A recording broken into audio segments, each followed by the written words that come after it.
Hello, 12s. Welcome to episode number 181 of Seahawks Now. I'm Aaron Coe. This is where we dive into the news and analysis of everything Seattle Seahawks, your Super Bowl 60 champions. Make sure you like and subscribe to this podcast. It is free to you, but helps us out a whole bunch.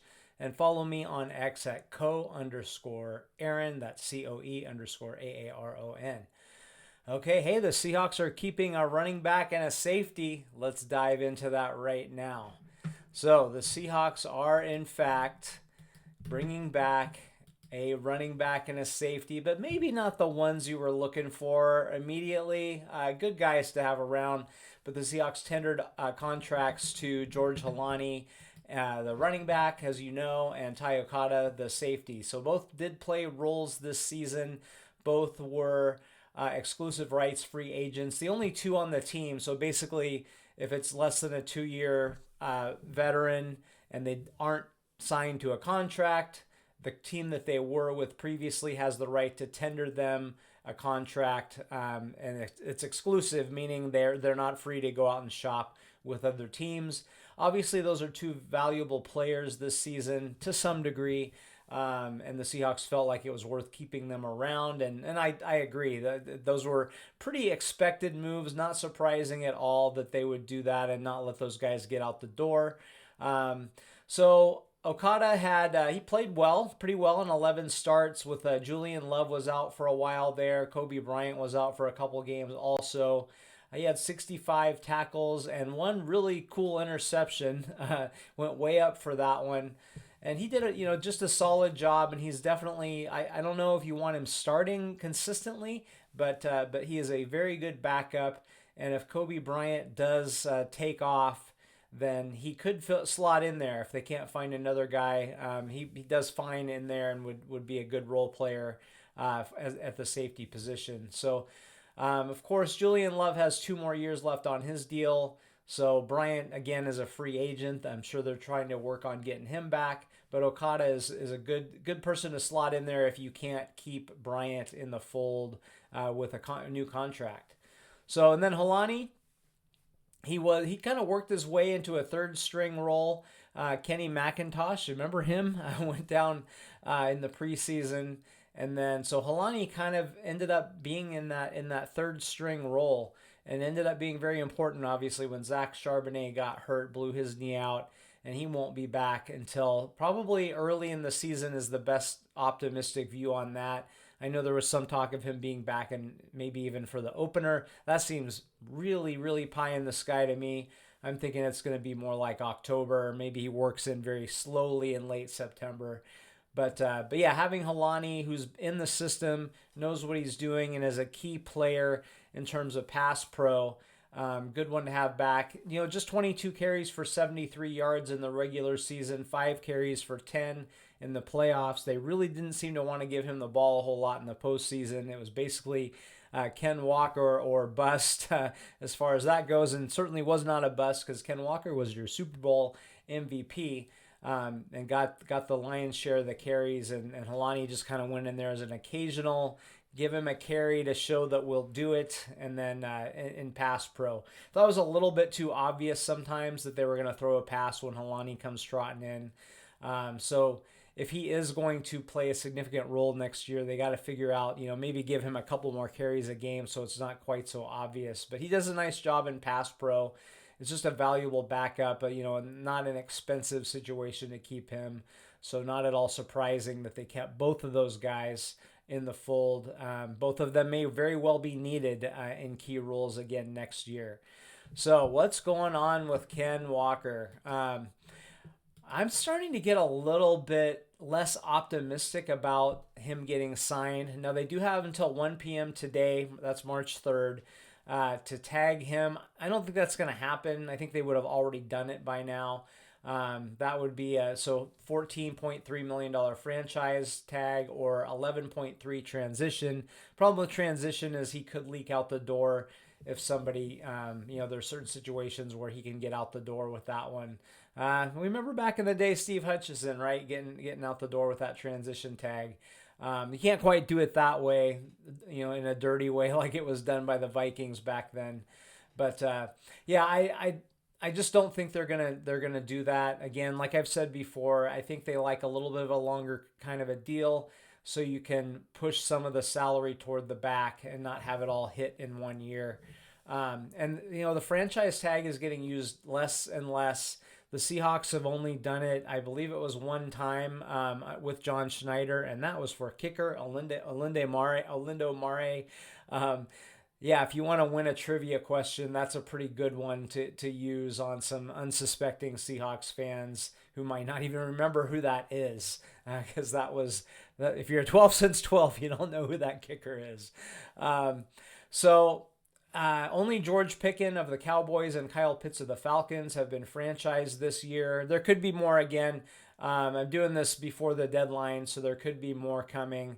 But usually they don't usually wait till the last second to do it. They usually kind of do it early in the week to give just so guys know what's going on, and they know whether they're going to do it or not. So why wait until 12:59 p.m. Pacific when you can do it a day or two in advance? So point being, I don't think the Seahawks are gonna apply a tag of any kind to Ken Walker.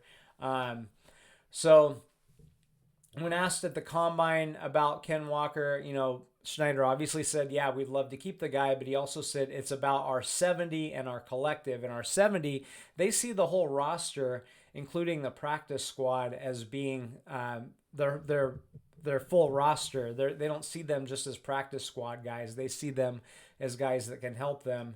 So they really believe that, and he said it right there, our 70. They are going to need a proving running back one way or another.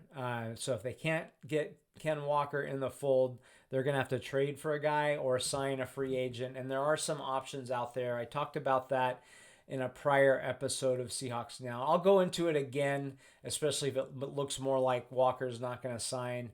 I don't want to go through it again, just because I just did a couple days ago. But there are a few guys out there that are, Breece Hall being kind of the main ones, from the Jets that could be an option. But rookies are a big risk, and there are some. I also went over that in detail a couple days ago on the pod. And rookies are a risk, though. You just don't know, and they can really get your quarterback killed. So I think one way or another, they're going to have to find a vet out there because you don't know for sure when Charbonnet is coming back. And then Holani, he's not he's a nice piece to have on the team, but he's not a starting running back in the NFL on a consistent basis. So you can't count on him in that role. So it's just going to be very important that the Seahawks find a way to get that done as soon as possible. But I'm a little bit less optimistic, like I said, about Walker re-signing. I think that he's going to test the market. I don't think the Seahawks are going to blow him away with an offer. I think if they did, he'd stay. I think he wants to stay. But hey, guys like money. I say it over and over again. Yes, guys want to win, but if you're talking about millions of dollars, guys are going to usually take that money, even if it's not the best situation. So, I think both sides want to get it done, but I do think it's going to be a situation where Schneider's like, hey, man, why don't you go out and test the market and then come back and maybe we'll match it. Hey, man. I think maybe he'll do something like that. Sorry, that was a terrible John Schneider impression. Sorry about that, John. But I think that they're going to let him see what's out there, and maybe the number or the expectations can come down a little bit, but also the risk there is he could end up with a franchise that maybe is not as good, that will just want to throw money at the Super Bowl MVP, get some headlines, get some clicks. Look, we signed the Super Bowl MVP. And hopefully he goes somewhere where there's some blocking if he does go. But the Seahawks would be the best situation for him. I really believe that, given everything they've got coming back. But there's no guarantee. And again, the guys are going to grab the money. They usually do most of the time. Especially this is his one big shot, probably, to get a big contract. He hasn't made big money yet. And then if he's probably going to sign like a 3-year deal now, and then after that, he's going to suddenly be 28, 29 years old, and those contracts are going to be hard to come by. So I totally get why he would try to grab what he can right now. Makes a lot of sense, even if we don't necessarily like it. Okay, so I wanted to talk a little bit more about Seahawks free agents. We just talked about Walker, obviously. And I wanted to kind of rank them, like who are the guys that are most important. And I'm not necessarily talking about money here, but I just kind of want to go through them. Obviously, Kenneth Walker. I mean, if you don't know that I think he's the most important guy by now, then you haven't listened to this podcast or anyone before it. I really think they need to get him back. After that, so I'll just say them in order. Kobe Bryant, the free safety. I think he's somewhat replaceable, but he is a guy that Mike McDonald likes a lot because of his versatility. He came in as a corner. I think he won I forget the name of the award, but he won the national award for best corner in college football when coming out of Cincinnati. And but he's been a safety. He's also played slot here in Seattle. So he has that versatility that McDonald loves to be able to use that versatility as we've seen with some other guys. The next one, I'm putting Reek Woolen next. I'm always conflicted on him, but I think Mike McDonald can get a little bit more consistency out of him next year, and I just think his high end is so high that if we're not talking about contract, if we're just talking about who I think is important to have back, he's right up there. I was kind of flip-flopping between him and Rashid Shaheed. I really like Shaheed a lot as a return guy. As a receiver, doesn't do a ton for me. He's obviously had some big catches, so he can get that done. But I just don't see a whole lot of route running. I don't see a whole lot of instincts in zone coverages. He's almost the opposite of JSN in terms of having that elite speed, but just not having a great sense for how to play receiver. I think he's a very valuable third, fourth receiver. But yeah, I don't think you can sign him to a big number. I think maybe they don't win the Super Bowl if he's not the kick returner. Totally get that. He's very valuable there. But just as a receiver, there's something to be desired there. Okay, next up, I've got. You know what? I almost flipped my order there. Okay, here we go. Josh Jobe would be next, the corner. If you can't keep Reek Woolen, then Josh Jobe obviously does a really nice job for the Seahawks in there. I think he would be a valuable guy to have back. Again, another guy that McDonald likes. Doesn't have the physical traits or the length that you quite want at the corner spot, but he's very solid in there. So just again, a guy that can get the job done in this defense. I also really like Josh Jones, the backup tackle. He can back up either at left or right tackle. And we saw him play some left tackle for a few games this year when Charles Cross was out. And I think he's a really important person. I think he can come back for not a huge number. And just again, you've got to have a third tackle because both tackles, Abe Lucas as well, was healthy this year. But in the past has had, he's spent a couple of years being injured. So I don't know if you can count on him completely. So having a backup tackle that can swing into those two spots is very important for a team that's trying to win the Super Bowl. Next up, I've got Boye Mafe. Now we're kind of in the category of guys that, they might not come back depending on the contract. I don't think Boye Mafe will be back. Shows flashes, but I just don't think is quite what you need at that spot, especially for a significant contract.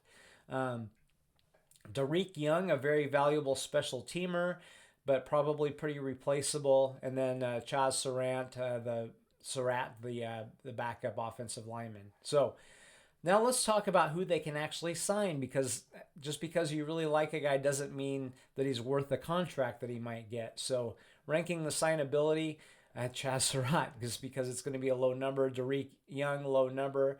Josh Jones, as I mentioned, now there's a chance somebody could throw some money at him thinking he could be a starter because he's still relatively young. But I'm seeing that he might just, make in the couple $1 million range, and to me that's well worth it. Then you got Shaheed, just because I don't think teams are going to throw a ton of money at him. Boye Mafe. Now we're getting into this area where I'm concerned about them signing guys. So those guys, I think they could have them if they want them, because they're not going to be huge contracts. But Kobe Bryant, I'm a little bit concerned about him getting a contract that's just a little bit too rich for a long-term situation. Like I said, McDonald really likes him and he's valuable, but you do have Ty Okada in there ready to go. You can also draft a guy. So I'm not sure that he'll end up coming back. Because it just depends on what's out there for him.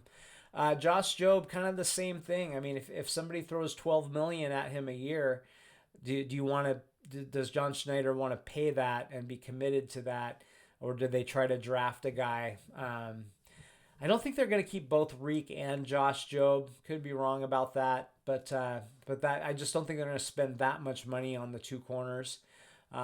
But again, I think if you get him for a decent number, that's good. But if somebody throws 12, 13, 14 million a year at him, then he's probably going to walk. Kenneth Walker, as I mentioned, I would have had him just even a few days ago. I would have had him ranked up a little bit higher in terms of signability. But just there's little rumblings right now that, yeah, maybe somebody will throw a big contract at him.